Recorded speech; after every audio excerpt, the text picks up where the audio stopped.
చాలా మంది తెలుసో తెలియకో ఎందుకు హోమ్ మినిస్ట్రీ ఇవ్వలేదు మా పవన్ కళ్యాణ్‌కి, హోమ్ మినిస్ట్రీ ఇస్తే బాగుండేది, అసలు ఇరగదీసేవాడు అది ఇది అని. వాళ్ళందరికీ షేర్ చేయండి వీడియో విన్న తర్వాత మీకు నిజంగా నేను చెప్పిన లాజిక్స్ కరెక్ట్ అనిపిస్తే కంపల్సరీ షేర్ చేయండి వీడియో.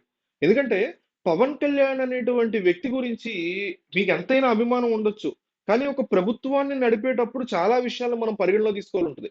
ఫర్ ఎగ్జాంపుల్ అసలు పవన్ కళ్యాణ్ ఇచ్చేటువంటి శాఖలేంటి? వాటి వల్ల ఆయనకు వచ్చేటువంటి ఉపయోగం ఏంటి చూద్దాం. పర్యావరణ శాఖ, గ్రామీణ నీటి సరఫరా, rural development, science and technology, Panchayati Raj. అసలు ఇవి ఎంత ఇంపార్టెంటో తెలుసా మీకు?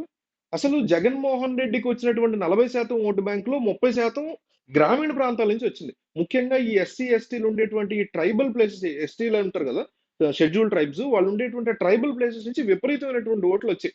ఆ ప్రాంతంలో తమ యొక్క ప్రభుత్వం యొక్క పరిస్థితుల్ని వివరిస్తూ అక్కడ ఉండేటువంటి పరిస్థితులకి మార్పు చేస్తూ రోడ్లనండి, వాటరనండి, ఇంకొకటనండి మార్పు చేస్తూ జగన్మోహన్ రెడ్డి ప్రభుత్వం ఎందువల్ల అక్కడ చేయలేకపోయింది? కేవలం డబ్బులిస్తే వాళ్ళకి జరిగేటువంటి డేంజర్ ఏంటి? తాము డబ్బులిస్తూ కూడా ఉద్యోగాలు ఏ రకంగా ఇస్తాము? ఇవన్నీ కూడా చెప్పుకోవడానికి పవన్ కళ్యాణ్‌కి ఒక అద్భుతమైనటువంటి ఛాన్స్ దొరికింది. తెలుగుదేశంలో కూడా ఎవరికీ దొరకలేదు. చంద్రబాబుకి దొరకల. నేరుగా ట్రైబల్ ప్లేసెస్‌కి వెళ్ళొచ్చు. పంచాయతీరాజ్ పంచాయతీరాజ్ యొక్క మినిస్ట్రీనిప్పుడు పంచాయతీరాజ్ మినిస్టర్ అంటే చాలా పెద్ద విషయం తెలుసా? ఒక పంచాయతీ కింద ఎన్నో విలేజెస్ ఉండేటువంటి చిన్న చిన్న విలేజెస్ ఒక పెద్ద విలేజ్ కలిపి ఒక పంచాయతీగా ఉంటాయి. ఆ ప్రాంతాల్లో ఈయన పర్యటన చేయొచ్చు. పల్లెటూరులో ఉండే వాళ్ళ కష్టాలు తెలుసుకొని వాళ్ళ నీటి సరఫరాలు గాని, ఇంకొకటి గాని, వాళ్ళ ఇళ్ళు గాని, వాళ్ళకుండేటువంటి కులాల మధ్య సమస్యలు గాని, వాళ్ళ స్కూల్ వ్యవహారాలు గాని, ఇవన్నీ దగ్గరుండి పవన్ కళ్యాణ్ చూసుకోవచ్చు. పంచాయతీకి నిధులు విడుదల చేయొచ్చు. ఎంతెంత నిధులు ఏ ప్రాతిపదికన విడుదల చేయాలనేటువంటి ప్రతి రూపాయిని ఈయన దగ్గరుండి కౌంట్ చేయొచ్చు. వాళ్ళకొచ్చే ప్రతి కష్టాన్ని సాల్వ్ చేయొచ్చు. ఎంత గొప్ప విషయం తెలుసా ఇది? అసలు ఎన్వైర్న్‌మెంట్ మినిస్ట్రీతో ఏ రకంగా చేయొచ్చో తెలుసా? ఇసుకకి సంబంధించి దారుణమైనటువంటి కరప్షన్ జరిగిందనే ఆరోపణలున్నాయి గత ప్రభుత్వంలో. ప్రతి అంశాన్ని పవన్ కళ్యాణ్ బయటికి తీసి తూర్పారబట్టొచ్చు. ప్రతి నిజాన్ని బయటికి రాబట్టొచ్చు. ఇసక అనేది ఈరోజు జగన్మోహన్ రెడ్డి ఓడిపోవడానికి ఇసక దందాలనేవి వన్ ఆఫ్ ద టాప్ 5 రీజన్స్‌లో ఉంటది.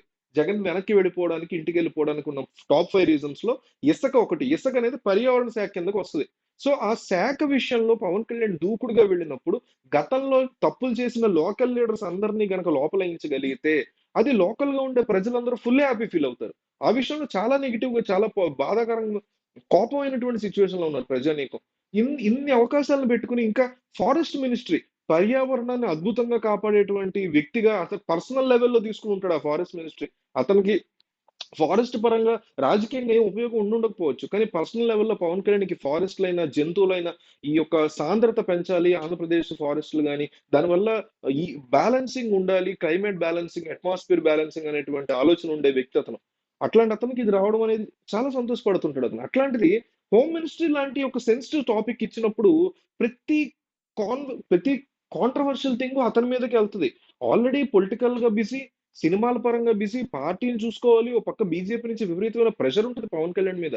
జనసేన, బీజేపీ గొప్పగా ఎదగాలి ఆంధ్రప్రదేశ్‌లో. రేపొద్దున టీడీపీని పక్కకు తోసి, హ్మ్, జగన్‌ని పక్కకు తోసి మనం ప్రధాన ప్రతిపక్షంగా ఎదగాలి అనే ఆహ్, ప్రెషర్ అనేది ఖచ్చితంగా పవన్ కళ్యాణ్ మీద ఉంటది. మీకు అర్థం కావట్ల. సో, ఇదంతా చూసుకోవాల్సిన టైంలో హోమ్ మినిస్ట్రీ అంటే ఎంత పెద్ద బాధ్యత తెలుసా? అది చాలా కష్టమైనటువంటి అంశం. అండ్ మోస్ట్ ఇంపార్టెంట్ థింగ్ ఏంటంటే ఇందాక నుంచి చెప్దామని మర్చిపోతున్నా.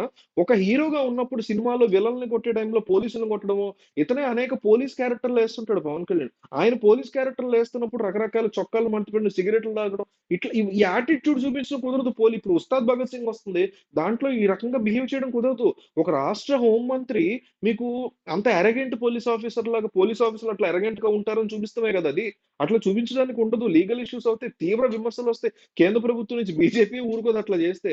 సో, ఇట్లా అనేక రకాల కారణాలున్నాయి. వాటి గురించి ఒకసారి మనం క్రోడీకరించుకొని ఆలోచించుకోవాలి. పవన్ కళ్యాణ్‌కి రాజకీయంగా గాని, మనస్ఫూర్తిగా కానీ బాగా పనిచేయగలిగినటువంటి శాఖలు Panchayati Raj, environment, rural development, rural water resources ఇవన్నీ వచ్చాయి. సైన్స్ అండ్ టెక్నాలజీ ఇవన్నీ వచ్చాయి.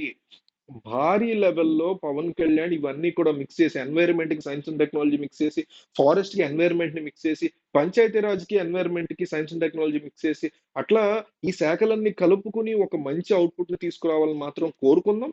తీసుకురాకుండా ఇతను కూడా వేరే పార్టీ వాళ్ళలాగో, లేకపోతే గతంలో చంద్రబాబు పాలనలాగో, లేకపోతే ఈ పాలనలో వేరే మినిస్టర్‌లాగో, లేకపోతే గత పాలనలో జరిగిన మినిస్టర్‌లాగో చేస్తే గల్లా పట్టుకొని క్వెషన్ చేద్దాం. అంతవరకు క్వెషన్ లేదు, డౌట్ లేదు. దాని గురించి అసలు ఆలోచన లేదు. కానీ హోమ్ మినిస్ట్రీ విషయంలో చాలా మంది తప్పుగా ఆలోచిస్తున్నారు. వాళ్ళందరికీ తెలిసేలా ఈ వీడియో కంపల్సరీ షేర్ చేయండి.